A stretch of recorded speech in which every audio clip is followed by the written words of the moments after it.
दोस्तों, अब भारत और तुर्की के बीच जो टकराव सामने आ रहा है वो सिर्फ गेहूं के लेन देन की कहानी नहीं है।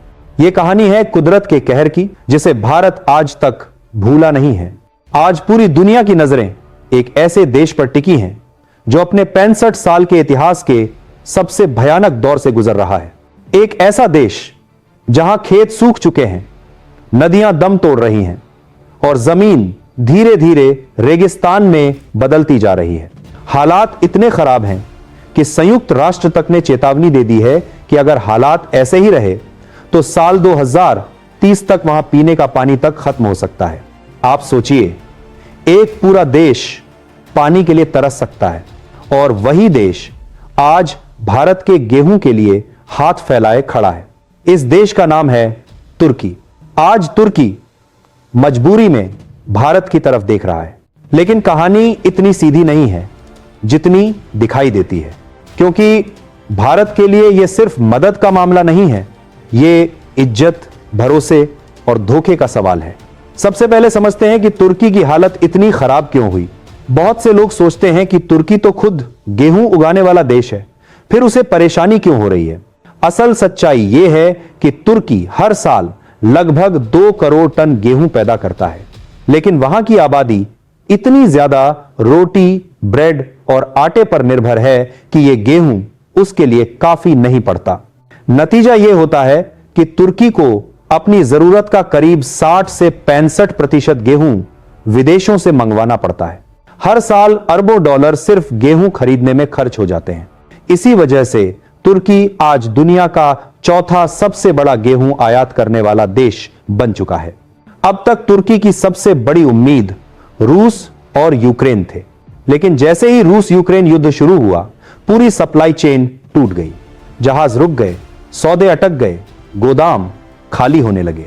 और तभी तुर्की को याद आया भारत, क्योंकि भारत आज दुनिया का दूसरा सबसे बड़ा गेहूं उत्पादक देश है।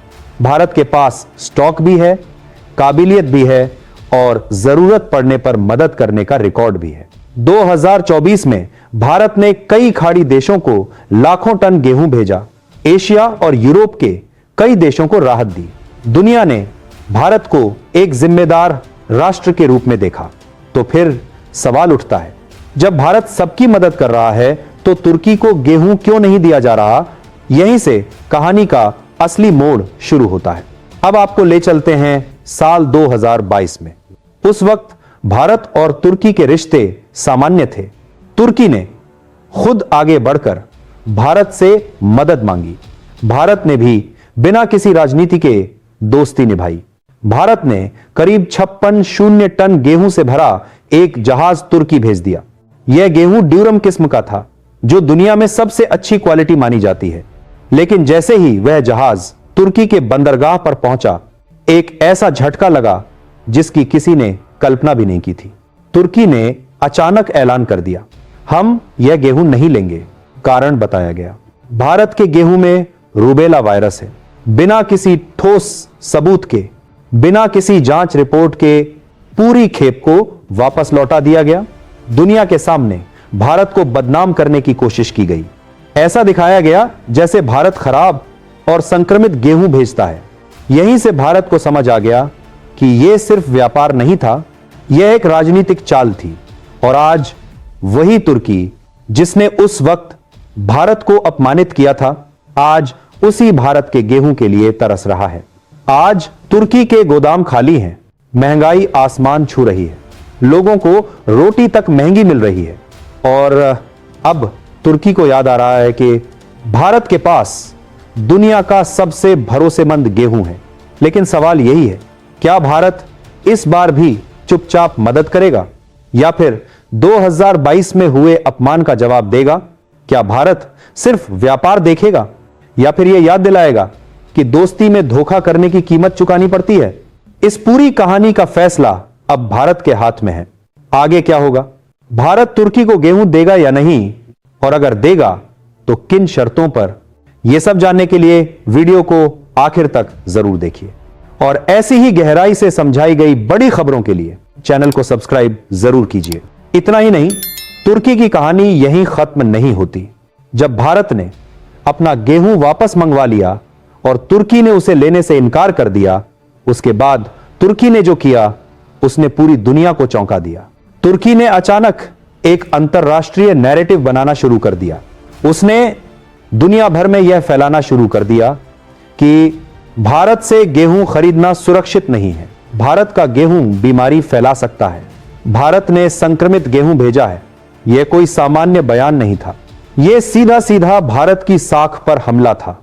किसी भी देश के लिए यह बहुत गंभीर बात होती है, क्योंकि जब एक देश के खाने पीने की चीजों पर सवाल उठते हैं तो उसका असर सालों तक रहता है। लेकिन भारत ने न तो घबराहट दिखाई और न ही जवाब में कोई शोर मचाया। भारत ने वही किया जो एक जिम्मेदार देश करता है। सरकार ने तुरंत पूरे मामले की जांच के आदेश दिए। देश की सबसे बड़ी और भरोसेमंद प्रयोगशालाओं में उस गेहूं की जांच करवाई गई। हर एंगल से टेस्ट हुए, हर वैज्ञानिक पहलू को देखा गया और फिर जो रिपोर्ट सामने आई उसने तुर्की की पूरी कहानी को झूठ साबित कर दिया। जांच में साफ साफ लिखा गया कि गेहूं पूरी तरह सुरक्षित है, उसमें किसी भी तरह का कोई वायरस नहीं है, किसी भी तरह की मिलावट नहीं है। सबसे चौंकाने वाली बात यह थी कि जिस रूबेला वायरस का तुर्की नाम ले रहा था वह वायरस इंसानों में होता है, फसलों में नहीं। यानी वैज्ञानिक रूप से यह दावा ही गलत था। मतलब साफ था, तुर्की ने जानबूझकर झूठ बोला था। लेकिन कहानी यहीं खत्म नहीं हुई। कुछ ही समय बाद जो हुआ उसने तुर्की की सच्चाई पूरी दुनिया के सामने खोल दी। जिस गेहूं को तुर्की ने खतरनाक कहकर लौटा दिया था, उसी गेहूं को इजराइल ने खरीद लिया। और सबसे बड़ी बात, इजराइल ने न सिर्फ उसे खरीदा बल्कि बिना किसी डर के उसका इस्तेमाल भी किया। न कोई बीमारी फैली, न कोई शिकायत आई, न कोई क्वालिटी का सवाल उठा। यहीं से दुनिया को समझ आ गया कि गलती गेहूं में नहीं थी, गलती तुर्की की नीयत में थी। अब साफ हो गया था कि तुर्की ने भारत को बदनाम करने की कोशिश की थी, एक सोची समझी रणनीति के तहत। यही वो पल था जब भारत और तुर्की के रिश्तों में असली दरार पड़ी, क्योंकि व्यापार में नुकसान सहा जा सकता है, लेकिन भरोसे के साथ धोखा वो कोई देश आसानी से नहीं भूलता। भारत ने उस वक्त कोई बड़ा बयान नहीं दिया, कोई हंगामा नहीं किया, लेकिन अंदर ही अंदर एक फैसला जरूर कर लिया गया। और वही फैसला आज सामने आ रहा है। आज हालात पूरी तरह बदल चुके हैं।